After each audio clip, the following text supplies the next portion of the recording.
Hey, it's Amy Calandrino here, and I'm coming to you with the latest installment of Beyond Your Space Needs. So today, Friday the 13th, and we've had some unprecedented, in recent years, changes in the market, and a lot of folks are like, well, I guess I'll just renew my lease, and I don't want to buy, I'm concerned. Well, if you're a business owner, you're going to need space no matter what to run your business. And so I want to use a real life example so to put things into perspective, and really encourage folks to still consider buying despite what is going on in the market. So let's go ahead and right now, we still have banks that are lending unprecedented lows and also fixing those costs. You talked 10 years ago, you had a lot shorter terms, you had variable rates, you had balloons, but for like a professional office user,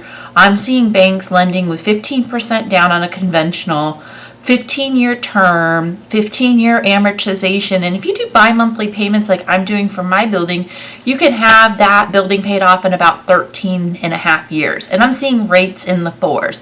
So let's talk about a real life example here. So let's say you are an attorney, you're leasing out right now 3,000 square feet. Let's say you're paying $25 per square foot full service. So your monthly rent right now is about $6,000 a month.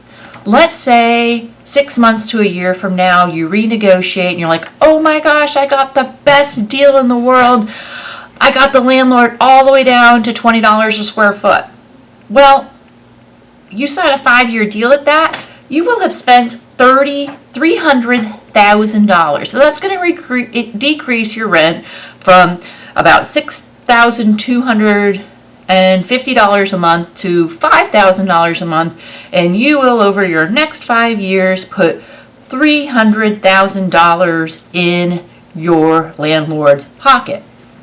Conversely, if you were to consider buying a 3,000 square foot building for about $250 per square foot, so that's about a $750,000 building, and you get a 15-15-15, that means 15% down, 15% year, a 15-year term, 15-year amortization, and you're paying about 4.5. Rates probably have even come down since then. But let's just say you do that.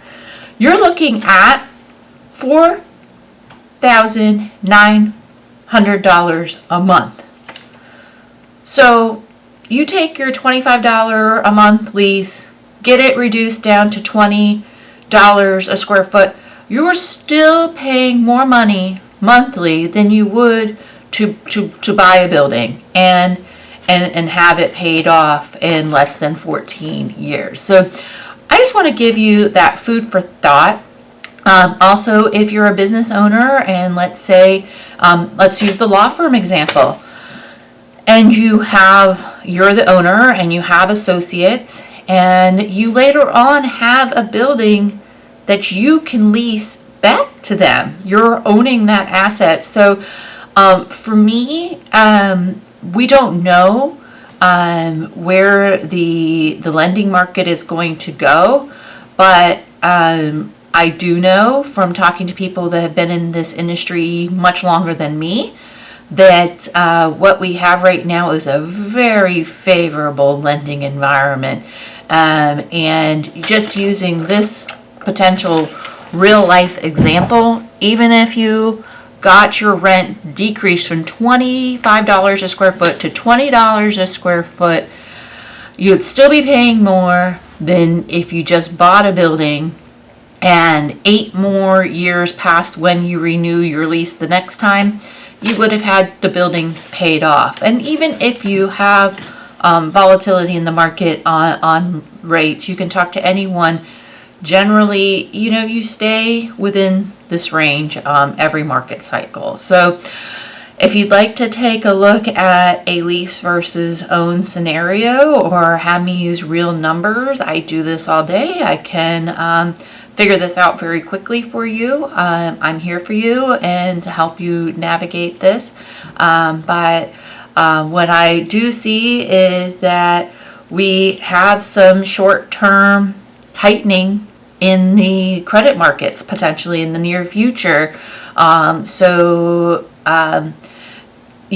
a good time to think about it and think about what's, best for you and your particular circumstances. So happy to help you out, and thanks for tuning in.